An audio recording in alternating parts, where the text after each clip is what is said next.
da Silva. Presidente, bom dia, como vai o senhor? Bom dia, Mário Kempis, bom dia, ouvintes da Rádio Metrópole. E eu, Mário, queria começar essa conversa com você dando os meus pêsames, meus sentimentos pela perda da tua mulher. Eu sei que não é fácil, porque eu passei por isso também. Não pude falar contigo antes, querido, mas só o tempo é que vai se encarregar de fazer com que a gente deixe esse sofrimento ficar menor. Sabe? Boa sorte para você, levanta a cabeça, que a vida continua, meu caro. É isso mesmo, presidente. O mesmo eu digo em relação ao senhor e a perda de sua esposa, companheira de tantos e tantos anos. A gente sabe como isso dói, pesa, mas vamos para frente. Um abraço. Outro, Mário. Sim, presidente. Agora, como é que o senhor está vendo essas denúncias todas, que inclusive pela primeira vez a gente tem a oportunidade de ouvir os delatores citando o seu nome, o nome de companheiros do seu partido, o PP, e vários, quase todos os outros partidos envolvidos? O que é que o senhor acha? Mário, eu faz mais de 2 anos que eu não consigo passar um dia sem ver uma denúncia, uma insinuação, uma mentira, uma leviandade. E eu estou suportando isso com muita tranquilidade já praticamente há mais de 2 anos. Você está lembrado que a primeira grande denúncia ela foi feita antes das eleições em 2014, quando uma revista, que eu não vou ter que falar o nome, publicou a manchete: Lula e Dilma sabia de tudo. Agora eu sou pego de surpresa outra vez, eu já prestei vários depoimentos. Cada depoimento que eu vou prestar, eu fico abismado com a qualidade das perguntas que eles fazem, porque é uma coisa até sem nexo, ou seja, me parece que eles já estão com uma tese pronta, eles querem apenas encontrar, sabe, o conteúdo para eles colocarem dentro da tese deles. E eu estou muito tranquilo, eu vou prestar um depoimento no dia 3 de maio, e é a grande oportunidade que eu tenho para poder ouvir as perguntas, as acusações que eu sou vítima, para mim poder responder com muita tranquilidade. Ontem houve mais um absurdo, quer dizer, a delação do Marcelo Odebrecht. Eu até compreendo que o Marcelo já está preso há 2 anos, até compreendo que ele tem família fora, que ele deve estar comendo o pão que o diabo amassou, e talvez esteja tentando criar condições para sair da cadeia. Agora, é tão inverossímil as acusações, é tão irreal as acusações, que eu não vou rir nem vou chorar. Eu vou analisar corretamente, vou conversar com os advogados, pegar o processo, ler cada peça do processo, para que a gente possa chegar no dia certo, dizer claramente o seguinte, ou seja, a delação ela tem que ser provada. Sabe? Não basta o cidadão falar alguma coisa, por mais sério, por mais bobagem que seja, a pessoa tem que provar. Sabe? Então, eu estou muito tranquilo, porque eu continuo desafiando qualquer empresário brasileiro, qualquer empresário, para dizer que um dia o Lula pediu R$10 para ele, ou alguém. Se alguém pedir meu nome, essa pessoa que pediu tem que ser presa, porque eu nunca autorizei ninguém a pedir dinheiro em meu nome. Então, eu não posso ficar nervoso, eu não posso perder a cabeça com cada coisa dessa. Eu sei do que está em jogo, eu tenho noção do que está em jogo nesse momento, sabe? E eu estou muito tranquilo, mas estou esperando. Hoje eu vou conversar com os advogados, vou começar a ler a peça e vou me preparar para o meu depoimento. E a vida continua, querido. Vou continuar fazendo política. O dia que alguém provar um erro meu ou R$10 ilícito na minha vida, eu paro com a política. Presidente, o senhor acha que há uma coisa orquestrada buscando justificar uma eventual prisão sua? Olha, eu acho que mais grave do que uma prisão minha, porque uma prisão pressupõe que você tem a prova. Uma prisão pressupõe que você investigou, descobriu que tem uma prova e pegou o cidadão com a mão na cumbuca. Pois bem, aí você faz um processo e, com base nos autos, você julga alguém e condena a pessoa. Mas o que está por detrás é algo mais sério, é algo mais grave, é algo mais, eu diria escabroso. Porque, veja, esse país teve um golpe, a elite brasileira, uma parte da elite brasileira resolveu não conviver mais com qualquer política de distribuição social, com qualquer aumento do gasto social. Foi dado um golpe nesse país. Você veja que quem está agora governando o país está desmontando conquistas históricas da classe trabalhadora, a terceirização do jeito que foi feita. Nós vamos voltar ao tempo da escravidão, a tentativa de extinguir a CLT, de extinguir a Justiça do Trabalho, a tentativa de mexer com a aposentadoria, sobretudo com o povo mais pobre desse país, é quase que uma coisa criminosa. E essas pessoas não estão fazendo tudo isso, além de desmontar a Petrobras, além de distribuir a indústria de destruir a indústria de engenharia brasileira, a indústria de gás, petróleo, a indústria naval. Essa gente, depois de fazer tudo isso, eu acho que está pensando seriamente como é que podem permitir que o Lula volte a ser candidato em 2018. Então eu acho que o que está por detrás de tudo isso, na verdade, é o seguinte: nós precisamos encontrar uma pulga para evitar que o Lula se meta a ser candidato em 2018. É isso que está em jogo, e eu estou muito tranquilo, porque eu quero que alguém nesse país, são 204 milhões de habitantes, sabe, são não sei quantos juízes, não sei quantos promotores, não sei quantos policiais federais, que ele provem contra mim uma acusação dessas que eu vejo na imprensa todo santo dia. Quem quiser assistir, inclusive, ouvir o presidente Lula conversando comigo no Facebook dele, está transmitindo ao vivo a imagem, o Facebook de Lula, a imagem aqui do presidente Lula conversando comigo. Presidente, essas acusações que têm saído, inclusive, levam o senhor a desanimar, por exemplo, a uma ideia de se candidatar à presidência da República mais uma vez? Muito pelo contrário, Mário. Cada acusação dessa mexe com o meu brio, mexe com a minha honra, e eu sinto muito mais disposição de brigar. Eu não nasci para parar no meio do caminho. Eu tenho consciência do que eu fiz nesse país, eu tenho consciência dos benefícios que esse país adquiriram no meu governo, e eu fico muito triste de ver o país quebrado como está quebrado hoje. Fico muito triste de ver esse país afundando, o povo sofrendo, o povo está sem emprego, o povo está sem crédito, o salário está caindo, e ainda quero destruir a aposentadoria, a pensão. Então, eu estou convencido, já provei isso uma vez, que é possível esse país voltar a ser feliz, voltar a ser alegre, garantir escola para a nossa juventude, garantir emprego para o nosso povo, garantir, inclusive, crédito para que esse povo tenha acesso ao sistema financeiro e possa financiar as suas coisas, possa comprar, possa investir no pequeno negócio, no médio negócio. Então, se o país não tiver dinheiro circulando, as coisas não vão para frente. Então, eu fico mais estimulado. Pode me bater. Sabe que eu digo sempre o seguinte: quem nasceu em Garanhuns, na época que eu nasci, e não morreu de fome até completar 5 anos de idade, não tem medo de nenhuma adversidade.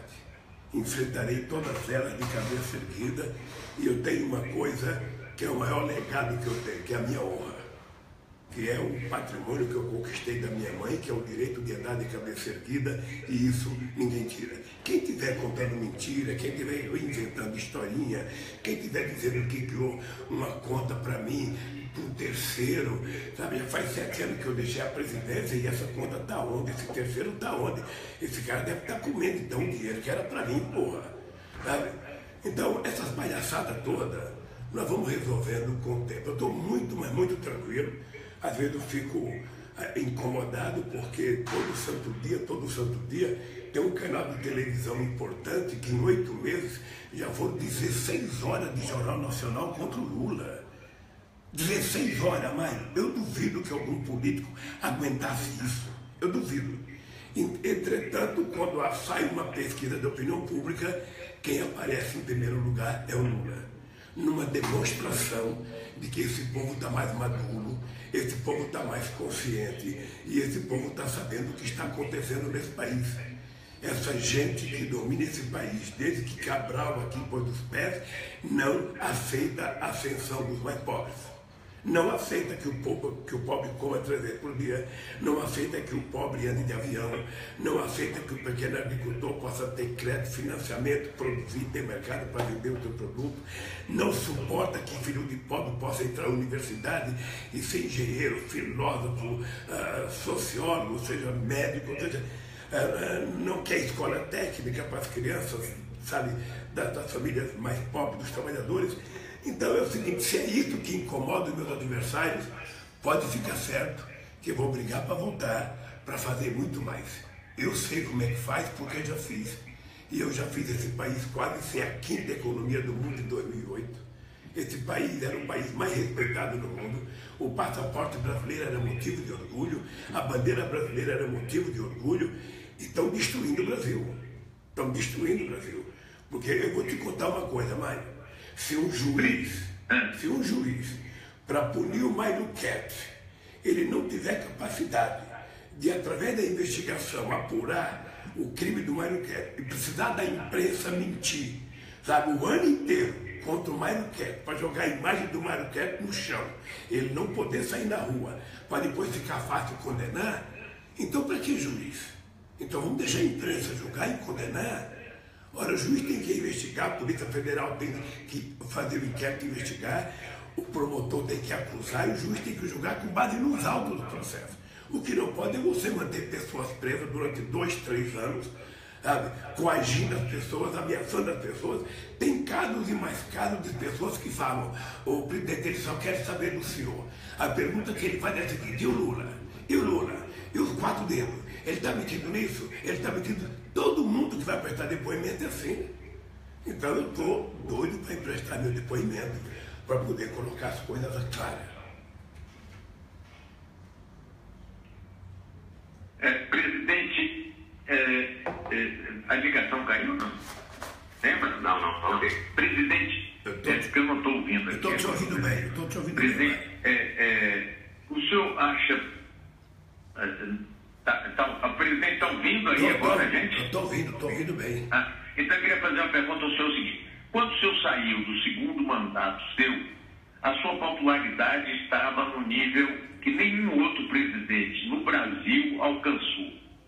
Entrou a presidente Dilma, primeiro governo dela, ela conseguiu ainda navegar muito no patrimônio que o senhor deixou, inclusive patrimônio político, não é? Mas no final do primeiro governo e o 2º mandato dela, que acabou sendo interrompido, a economia começou a cair muito. O senhor acha que, de alguma forma, o desempenho da presidente Dilma tenha prejudicado o senhor e o PT? Não, eu acho que o que aconteceu na economia brasileira prejudicou não o Lula, prejudicou o Brasil, prejudicou o povo trabalhador, prejudicou os empresários. Mas vamos ver, Mário, você é um político, você é um homem inteligente, sabe? E você sabe o seguinte, vamos fazer uma comparação de 2015 da Dilma, sabe, o começo do 2º mandato dela, com o começo do 2º mandato do Fernando Henrique Cardoso em 99.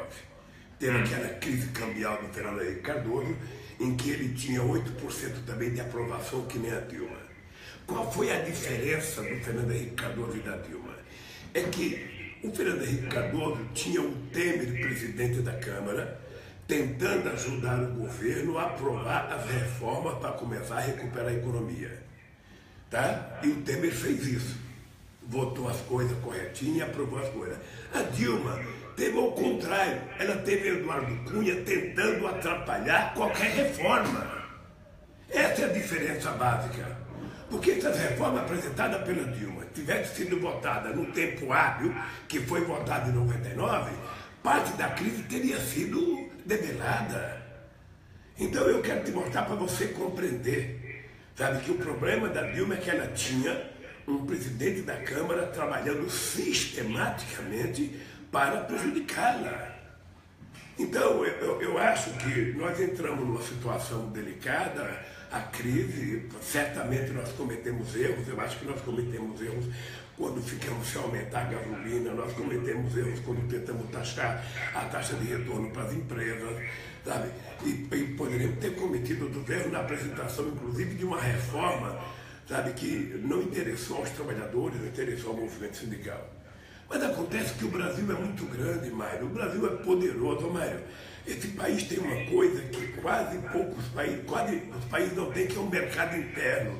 Muita gente necessitando comprar alguma coisinha, muita gente precisando trabalhar e ganhar um pouquinho. Sabe, você percebe que no Nordeste nunca mais houve saque, porque houve uma política de inclusão social como jamais aconteceu na história desse país. Eu digo todo dia, Mário, o pobre antigamente era problema. No meu governo, os pobres passaram a ser solução. Porque era o pobre que ia no supermercado, era o pobre que ia na loja, era o pobre que ia para o aeroporto, era o pobre que ia para a estação rodoviária, era o pobre que, sabe, colhia mais, vendia mais, sabe? Era a merenda escolar produzida por trabalhador da pequena agricultura familiar, era muito crédito para o Pronaf, sabe? Eram coisas extraordinárias que provam o seguinte: na hora que você ajuda os pequenos a dar um passo, a subir um degrau, tudo melhora no país. Agora, se você concentra toda a riqueza na mão de uma minoria, se você governa o país para 35% da população e 65% fica sendo tratado como pária da sociedade, o país não vai dar certo. Então eu acho que a companheira Dilma cometeu erros, ela mesmo já fez autocrítica, mas acho que os erros são feitos para a gente corrigir.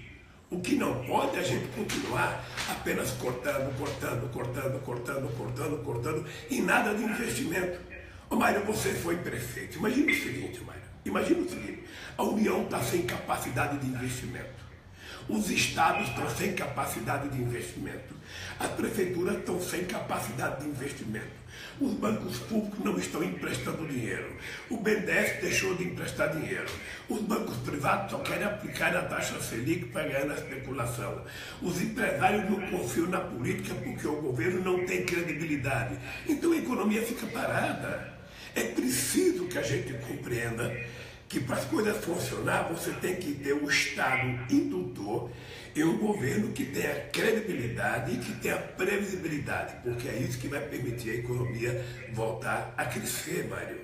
Sabe, não é possível que essas pessoas não compreendam isso, não é possível que essas pessoas não tenham dó de levar tanta gente à miséria outra vez, sabe, de fazer o povo descer do degrau que eles conquistaram. Isso é muito grave para o Brasil. Então isso me deixa revoltado, mas ao mesmo tempo me deixa estimulado. Eu não sei o que vai acontecer comigo, dado que eu quero seguir. Eu estou na disputa, vou disputar se me deixarem disputar e vou provar que esse país pode voltar a ser feliz.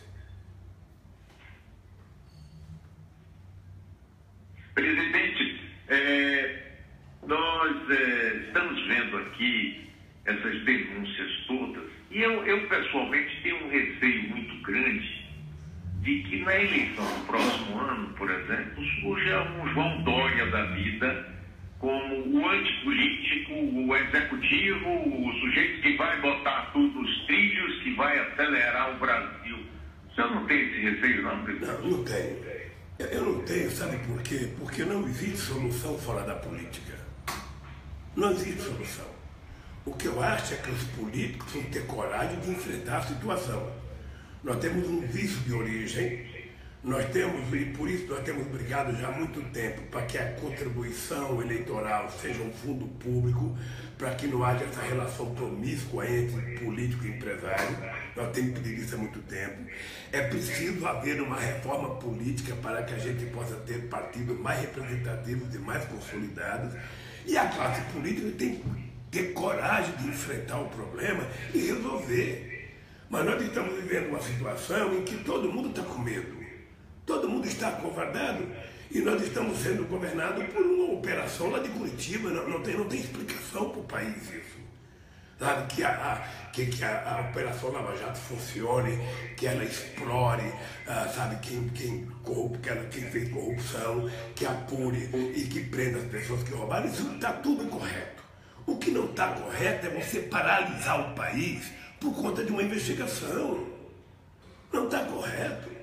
Eu estou vendo agora que daqui a pouco está entrando o Papa Francisco nesse negócio, porque daqui a pouco acusa todo mundo,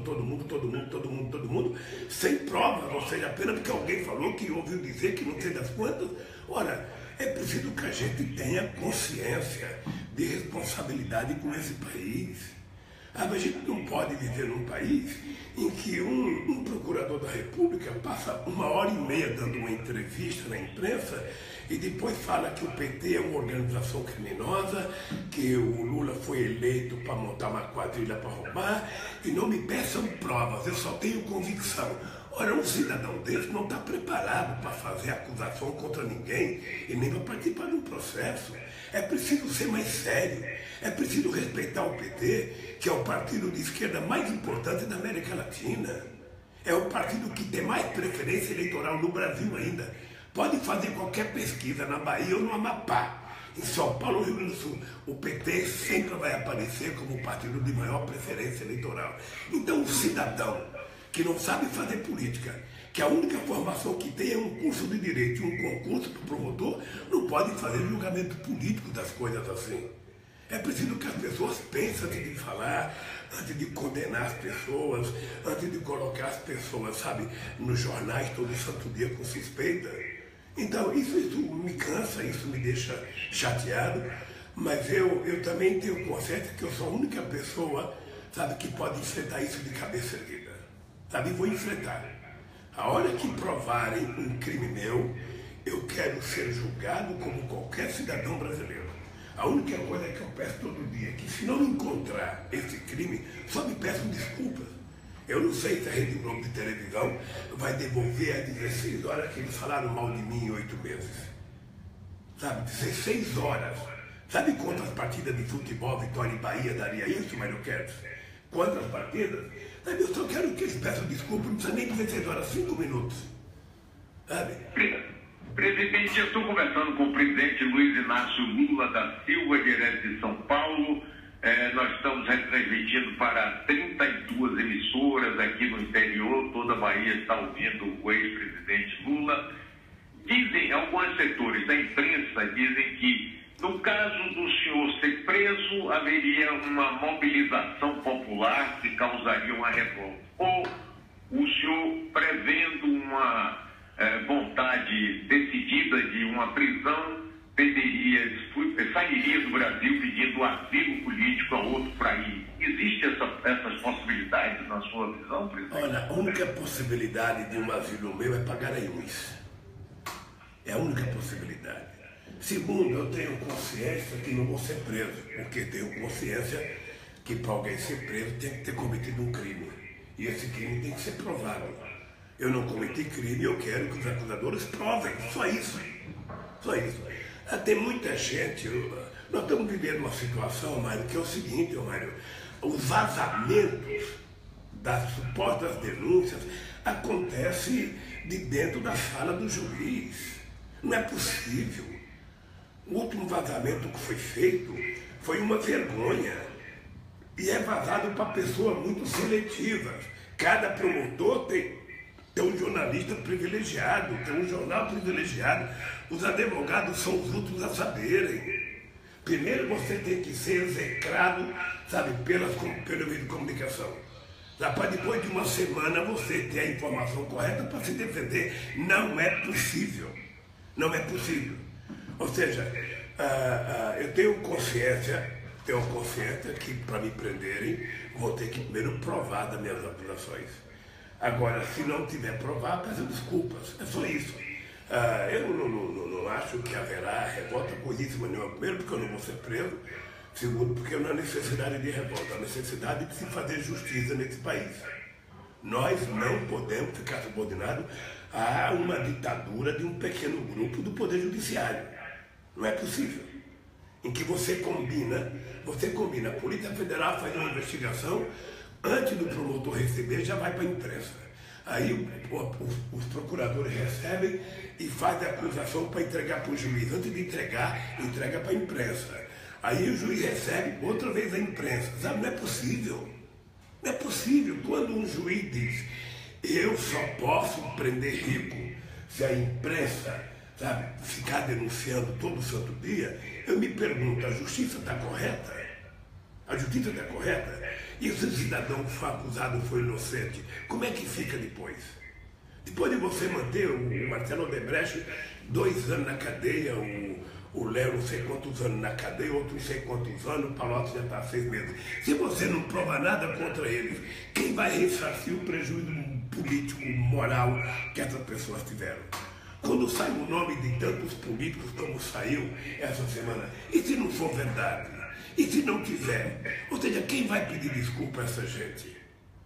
Eu sei, presidente, agora o senhor sabe, presidente, que uma parte da população até apoia isso, porque durante muito tempo a elite nunca foi incomodada, nunca foi para a cadeia, nunca foi processada. A gente vivia aqui, o senhor bem sabe disso, num país de privilégios para a elite.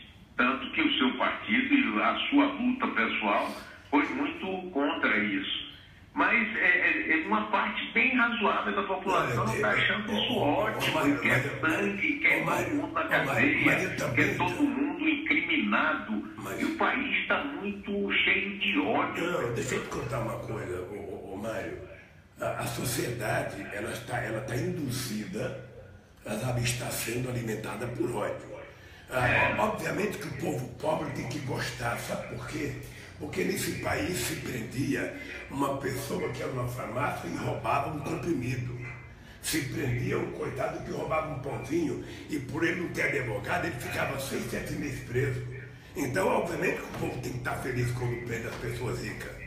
E eu acho que tem que estar feliz mesmo, porque significa que a gente criou instituições fortes. E o que eu tenho orgulho? O que eu tenho orgulho, Mário? É que a gente não estaria fazendo as investigações que está fazendo se não fosse o governo do PT. Porque tudo o que está acontecendo é obra nossa, desde a delação premiada, ao fortalecimento da Polícia Federal, a autonomia do Ministério Público, é tudo obra nossa. E a Controladoria Geral da República, que o nosso amigo Jorge Arge, que você conhece muito bem, e o companheiro Valdir Pires, que foram procurados, que foram da Controladoria Geral da República, foram quem criaram um mecanismo de investigar a máquina do governo e fazer denúncia. Então eu tenho muito orgulho de ter contribuído para a gente apurar processo de corrupção, até fortalecer o COAF. Isso é coisa nossa também. Então, sabe, não venha ninguém me dizer que eu sou contra apurar corrupção. Eu sou amplamente favorável. O que eu sou contra é você primeiro criminalizar a pessoa antes de você ter prova. O que eu sou contra é isso. Primeiro a gente investiga, primeiro a gente descobre o crime, descobre o criminoso, prende e faz uma denúncia. Agora, a delação premiada, você pega o Fernandinho Beiramar, está preso, incomunicado, não sei que matou mais de 60 pessoas. Chama ele para fazer uma delação premiada. Ele vai acusar até a mãe dele. Ele vai acusar até a mãe dele. O cara está preso, 4, não tem perspectiva de sair. Aí chega um cara e fala o seguinte: se você me der o nome do Mário Ketts, você vai ser solto. Me deu o nome do Jacques Wagner, que vai ser solto.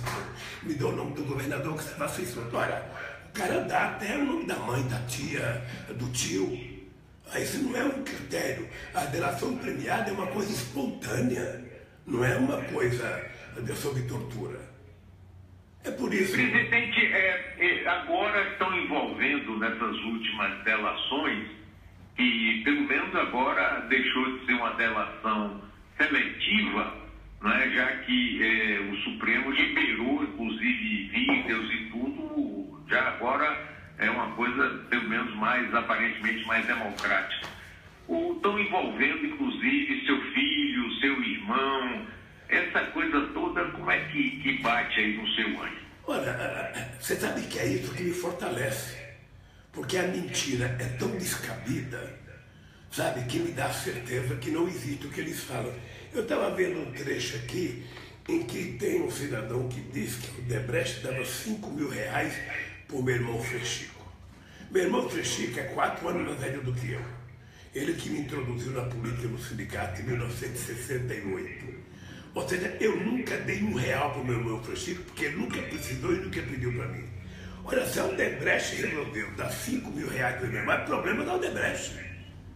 É problema da Odebrecht. O que é que vem colocar o meu nome nisso de que eu estou envolvido?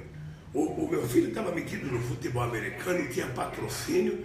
Ora, qual é o crime que ele cometeu? Incriminado por um apartamento que não é meu, inventaram uma história de um offshore do Panamá, que era dono, e quando veio para cá a Polícia Federal criou o Triplo X, aí foram investigar, achando que era negócio da Petrobras com o Lula e tal, aí descobriu que o Triplo X, na verdade, era essa empresa do Panamá, era dona do helicóptero da Globo e do triplex que a Globo tem para ti.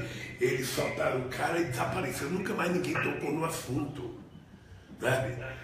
Eu sou acusado de uma reforma no sítio Atibaia, o sítio não é meu, o sítio tem dono, sabe, tem cartório, tem tudo, mas como eles contaram uma mentira, eles não têm como sair agora.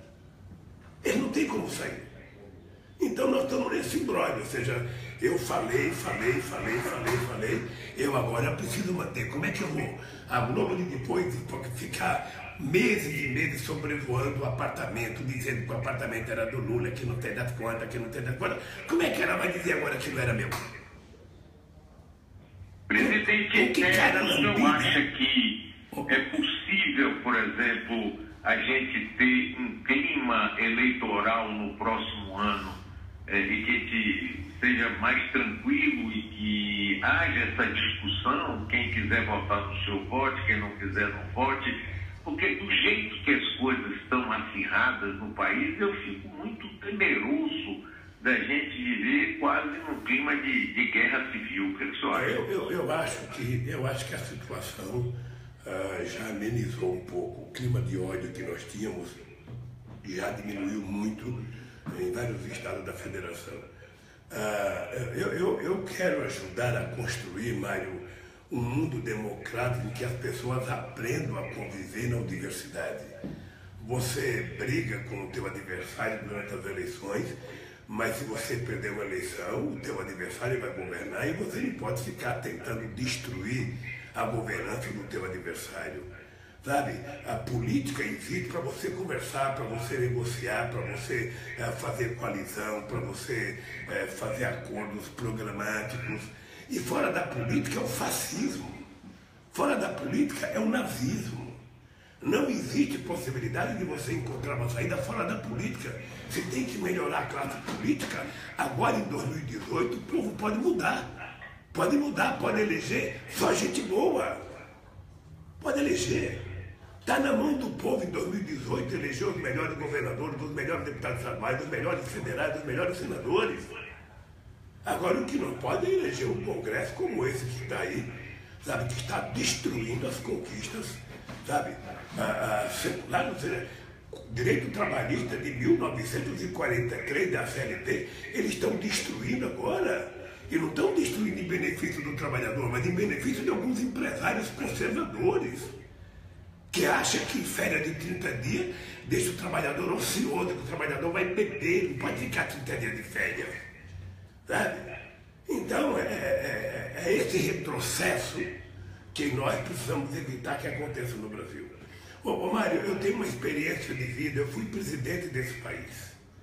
Tá? Eu saí do governo com 87% de bom e ótimo, 10% de regular e 3% de ruim péssimo, que deveria ser que deveria ser no comitê do PSDB, esses 3% de ruim péssimo.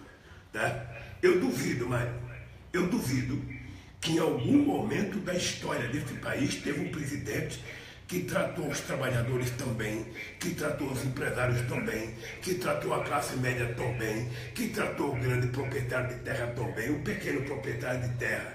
Porque eu dizia sempre o seguinte, eu sou o presidente de todos, mas tem que saber que eu tenho um olhar de mãe. Eu vou ajudar primeiro os mais necessitados. É para eles que o Estado tem que governar. E não tinha ódio, não existia ódio. Era só pura harmonia, pura... Sabe, eu quando deixei a presidência, eu tinha 80% de aprovação em São Paulo. Sabe, esse ódio veio depois, por sectarismo, porque tentaram canibalizar o PT, tentaram destruir o PT, criminalizar o PT, o ódio contra o PT virou uma coisa maluca. E agora, eu não fico feliz, na verdade, mas agora quando aparecem os outros partidos que ele quer usar o PT, pelo menos você tem um alívio, a máscara está caindo, sabe? Mas eu não fico feliz não, eu queria que não tivesse nem o PT nem ninguém. Eu queria que a gente pudesse fazer a política nesse país, sabe, com contribuição pública, sabe, com a fiscalização rígida da justiça eleitoral, sabe, Porque, veja, a conta dos partidos que agora estão sendo criminalizadas foram aprovadas pela Justiça Eleitoral nos estados e no governo, no Superior Tribunal Eleitoral. Ora, meu Deus do céu. Então, mano, eu acho que o país precisa encontrar o seu caminho, voltar a ser alegre, voltar a conviver democraticamente como um jogo Vitória e Bahia. Ou seja, está lá aquela disputa dentro do campo, todo mundo brigando, um chutando o outro. Parou o jogo, parou, deu um resultado, acabou. Vamos pro bar tomar uma cervejinha, sabe? E a vida continua. É assim que eu penso a democracia, querido. Presidente, olhe, muito obrigado pela sua participação. Espero que a próxima entrevista nossa seja aqui em Salvador, nesses estúdios onde o senhor teve a oportunidade de vir várias vezes, sempre foi muito bem recebido e continuará. Mário, eu quero te agradecer pelo carinho e dizer para você que quando eu for a Salvador eu vou te ligar com antecedência para a gente marcar uma entrevista. Um grande abraço e obrigado, Mário. Muito obrigado, presidente. Um grande abraço. Falamos diretamente de São Paulo.